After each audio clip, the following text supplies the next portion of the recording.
Hello and welcome to Ask for a Trend. I'm Josh Lipton, and for the next half hour, we are breaking down the trends of today that'll move stocks tomorrow. There's a lot to keep track of, so we're focusing on what you need to know to get ahead of the curve. Here's some of the trends we're going to be diving into. It was a mixed day on Wall Street. The Dow did end the day in record territory. The markets shrugged off the government shutdown that continues, the Senate rejecting a last-ditch effort for a short-term funding bill. Could a bot be a better stock trader than you? We're talking with a company that's leaning into AI for investment research. We're learning about the app that's mixing AI and your portfolio. And some surprising hiring trends from LinkedIn, and we're looking at what job seekers may need to know about the labor market. Well, how are you at picking stock? Do you think AI could do a better job? Prospero.ai is an AI-powered investment platform that provides real-time market insights and stock recommendations through AI algorithms and machine learning. Company's CEO George Kailas joins me now. George, it's great to see you, especially on set.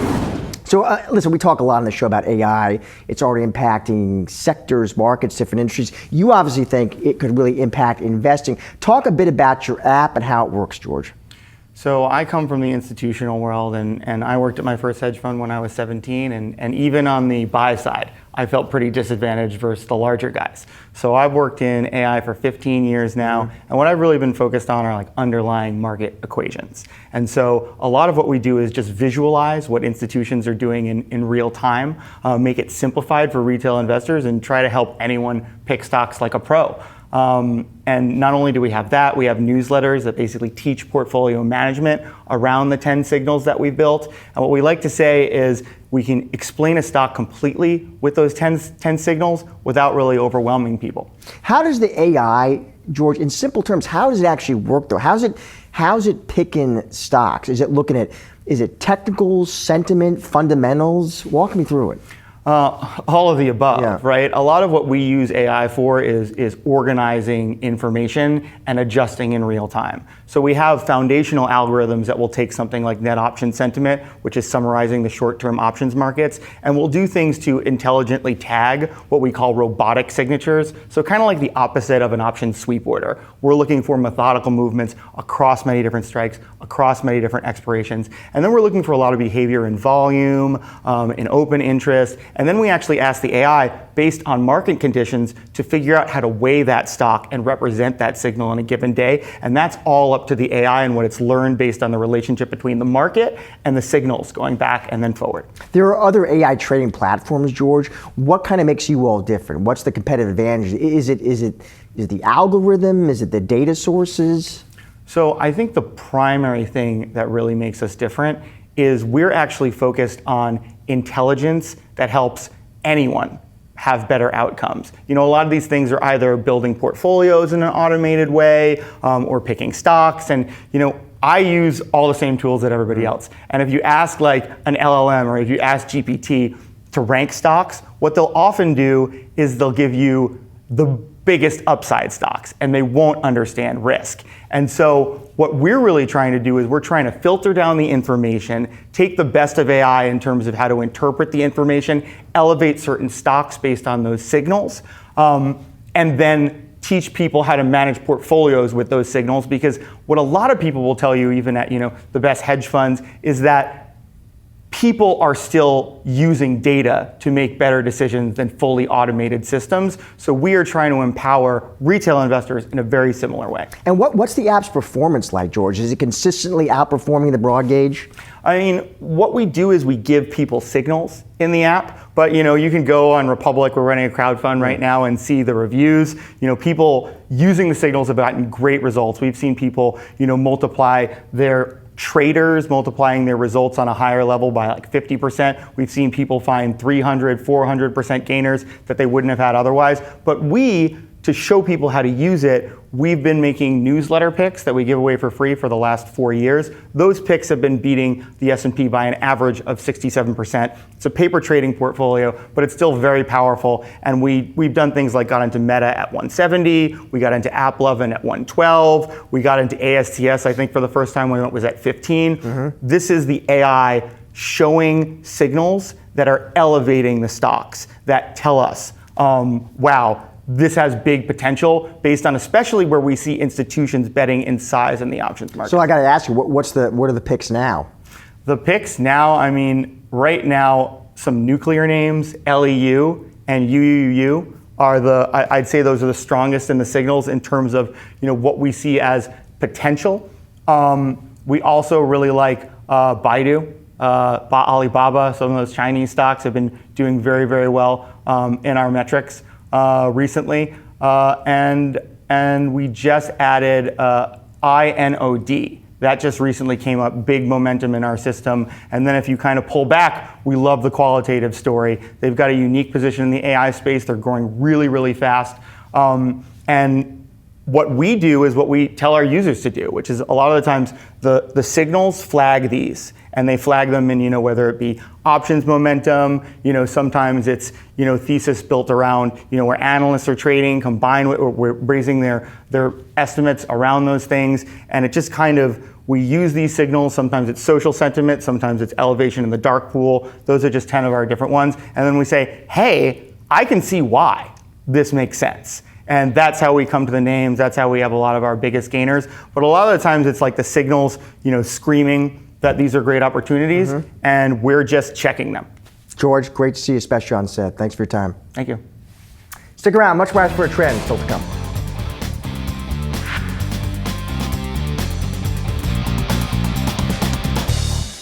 Well, the Dow and the S&P 500 closed at records to cap Wall Street's latest winning week. Yahoo Finance's Jared Blickery joining us now with the trade day takeaways. Jared. Thank you. Let us start off with October because, and by the way, I'm going to tell you something about healthcare in a second, but let's think about this month of October. And really it began in the last 2 days of September. We've just seen all this outperformance. We didn't see a negative September. We've seen the Russell 2000, which just printed another record closing high today. So you got the small caps, and then healthcare starts ripping. And this is a 2-day story. We got some positive headlines from President Trump on the issue. And let me just show you what the sector has done this week. So this is going to be today. You can see utilities in the number 1 spot, but they were actually number 2 this week. And then for the week, the 5 days, we got XLV up 6.9%. I had to go back 3 years to find the last time that XLV, the large cap sector spider ETF for healthcare, had that kind of a return. And then also biotech really had some outsized performance. And this has been an underserved, underinvested area of the market. You're going to see a lot of big numbers here, like Eli Lilly. Remember in the first year of this bull market a few years ago, that was considered a rival to the Mag 7. That just kind of faltered. And if you take a look at a longer term chart, and I'll put a 5-year up here, you can see, well, we made these peaks here in 2024, but it's just been this consolidation ever since. And then my friend Todd Sohn over at Strategas ETF Research, he does flows work. They've been dismal. And so this sector has been ripe for a rebound. The big question is, does this have legs? And so I'm going to be watching this closely next week. We'll have to see, but it's a good start to a very underinvested sector. Markets have been shrugging off this government shutdown. Oh, they have. Shrugging it off, not concerned. When could it become a concern? I asked that very question to Joe Bruce Willis on the Stocks and in Translation podcast, and he gave kind of a nuanced answer. There are a couple different parts to it, but let's just take a listen. My sense is we'll get 2 for 1 the first Friday in November, as long as this is solved by then. However, and this is what's really critical, I'd mentioned that week of October 12th to the 18th. Yes. The reference day is going to be the 15th that month. So if they don't get this settled in advance, we won't get an estimate on the unemployment rate for the October period, the first Friday in November. All right, so 2 for 1 in November. He's talking about that payroll report we were supposed to get today. The math gets all messed up if this thing drags on for about 2 weeks, because then they won't be able to collect data for the current month, and then errors propagate. And also, things kind of get wonky when you don't have the government working for extended periods of time. IPOs, those will get delayed. We saw that in 2018 with Uber and Lyft, so all kinds of things can happen. It's Friday. Yes. Let's talk crypto. Let's do it. Bitcoin nearing a record? Yeah, let's go for it. And I think I just hit, there we go. Crypto, Bitcoin hitting about 124,000. So let's check that out. We got to go back here, and there we go. 7.1% for these last 5 days. Let me put a year-to-date chart, and I have been just kind of harping on this trading range right here. We are right back up to the top. Only 122,000. It was a little bit higher before. What I like about this is we have a lot more momentum than we did on this last try here. We had good momentum here, then it slacked off here, and now on this third try, well, I think we got a decent chance of breaking through. And as I like to say, you got the breadth in all the others. What's on your radar next week? Besides the shutdown headlines, I'm going to be interested to see what happened at the last Fed meeting. We get the minutes. That was when Myron, that was his first one. I think there'll be some interesting things to glean from that. And we don't have a whole lot of data, not surprisingly, but we do get sentiment, consumer sentiment, because it's published by University of Michigan. That will be next Friday. All right, thank you, buddy. You bet. Appreciate it. More signs of a cooling labor market. The Institute for Supply Management's employment index came in at 47.2 for September. That's the fourth straight month the number has come in below 50, a mark that indicates employment contraction. What can we expect going forward? How can job seekers navigate these choppy employment waters? I'm joined now by Corey Kantenga, LinkedIn Head of Economics Americas. Corey, it's good to see you. So, no government jobs report today, Corey, but as investors, listen, we're hungry for more insight into the labor market. You have that data, Corey. What are you seeing? So what we've seen for September is that hiring actually slowed.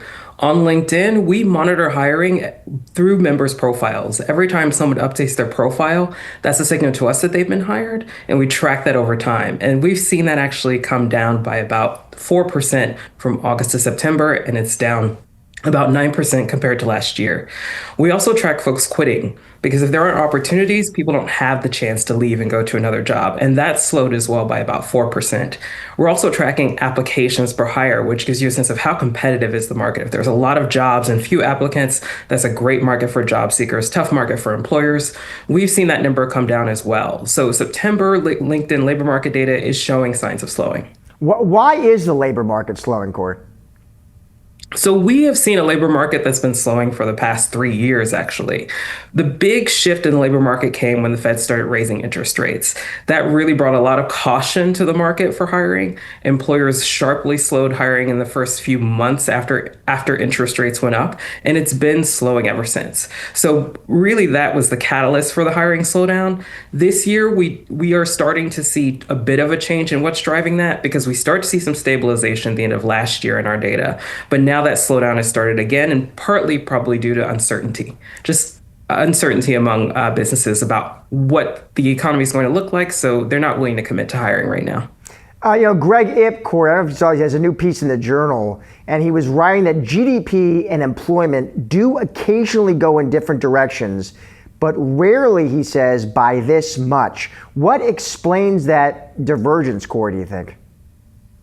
Well, a lot of what's driving growth right now is what we call capital expenditures. So that's expenditures on equipment, investment. That's really contributing quite strongly to growth. We're not seeing growth driven necessarily by the production of goods and services at the front line. And so you don't necessarily need as much hiring if you aren't producing as many goods, because the demand just isn't there. But really what's driving growth right now is investment, particularly on AI. Well, I want to get your thoughts on it, Corey. I'm curious what impact AI is already having on the labor market and job seekers, and what do you see ahead? Well, the impact is on those who touch AI the closest. It's the people who are building and developing those tools.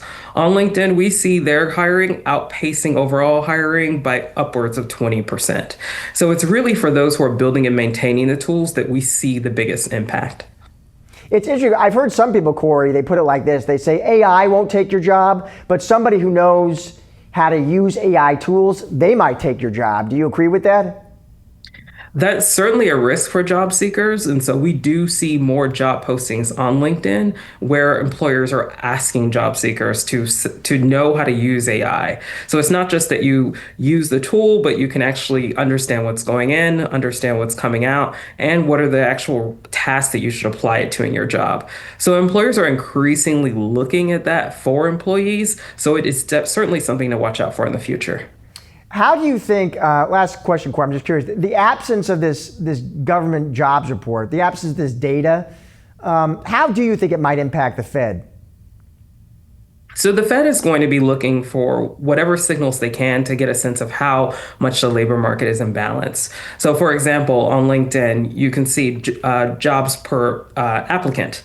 That's come down a bit. So, but overall this year it hasn't changed that much. So we do think that the labor market is very much imbalanced. That's what the Fed's going to care about right now. Is the labor market in balance? Can they cut rates and not necessarily bring too much harm to inflation while supporting the labor market? So it's really just about, is there balance in the labor market? That's what they're going to care about, and they're going to be looking for any signals that can tell them that that's the case. Corey, good to see you as always. Thank you. Thank you. And finally, call it what you want, but Taylor Swift's newest album, The Life of a Showgirl, has taken the music world by storm. Spotify said about 11 hours after the album's release that it has already broken the record for the most streamed album in a single day so far in 2025. Yahoo Finance's Julie Hyman talked to Marcus Collins of the University of Michigan and Juliana Kaplan of Business Insider about the economic impact of the blockbuster album. I think we'll probably see the economic impact showing up more in merch sales. Obviously, we're going to head into the holiday season too. She was doing this collab with Target, as you mentioned. And I think we're also already seeing sort of a different concerted marketing push as well. Before the Eras Tour functioned as real-time marketing, essentially, especially for the Tortured Poets department, where she incorporated a whole set into that.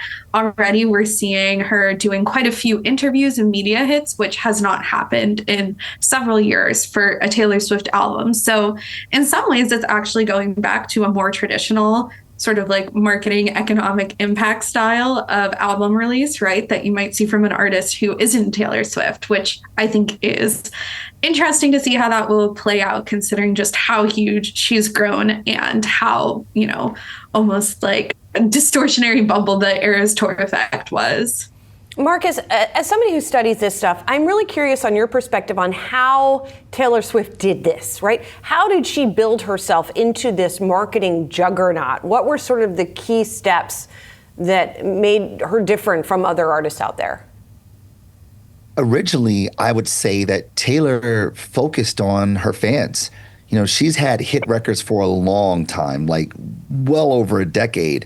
And even though she had records that would justify her doing really, really big tours, instead she did big artists in small spaces in an effort to facilitate relationships with her fans. This is all about proximity, intimacy. So when Taylor decided to do a very big tour like Eras Tour, she invited all those people that had been descending around the campfire in community with her based upon the way she sees the world to join her in this celebration of all these many eras in which she had come to market. And I think that Taylor Swift has played the long game. Instead of being focused on how can I succeed today, it's been how do I plant seeds that will blossom later on. We've seen this in her Easter egg approach when she brings products to market. We've seen it in her partnerships, even in her songs. It's always a nod and a wink for those who are close, those who are in the know, are able to see the things that people do not, rewarding them for being in community with her. This has been Taylor Swift's entire approach. She doesn't have fans, she has Swifties. And these Swifties feel like they're a part of something bigger than just Taylor Swift, the artist, but in this universe that she has created for herself, which has made her been not only just a powerful entertainer, but even a powerful brand. And to that point, something, Juliana, that I know you've written about is her quest to buy back her masters and the fans feeling like they were part of that effort also. Yeah, I think that was, again, a huge marketing savvy move, but also she's sort of revealed that behind the scenes, the support from the Eras Tour, the support of the re-recordings directly impacted her ability to actually buy back these masters and do this sort of huge financial coup. And I think to Marcus's point, that really had Swifties almost feel like they had an equity stake, right, in the business of Taylor Swift. that she really intertwined sort of this like emotion and commerce into, her art and her early art as well. And that was also something that in the Eras tour too, there's this way of people being like, well, the way to ethically consume Taylor Swift is, seeing her perform her Taylor's version live, streaming the Taylor's version as well. And now they're able to also go back to that back catalog and feel as though they have ownership in it as well. And this is her first album that's coming in this post sort of Masters era, which is interesting because that has been like a very stated goal of hers for however many years. So this is the first album that's created not really in the shadow of this whole body of art not belonging to her. That's a wrap on today's Ask for a Trend. Be sure to come back Monday, 4:30 p.m. Eastern for all of the latest market-moving stories affecting your wallet.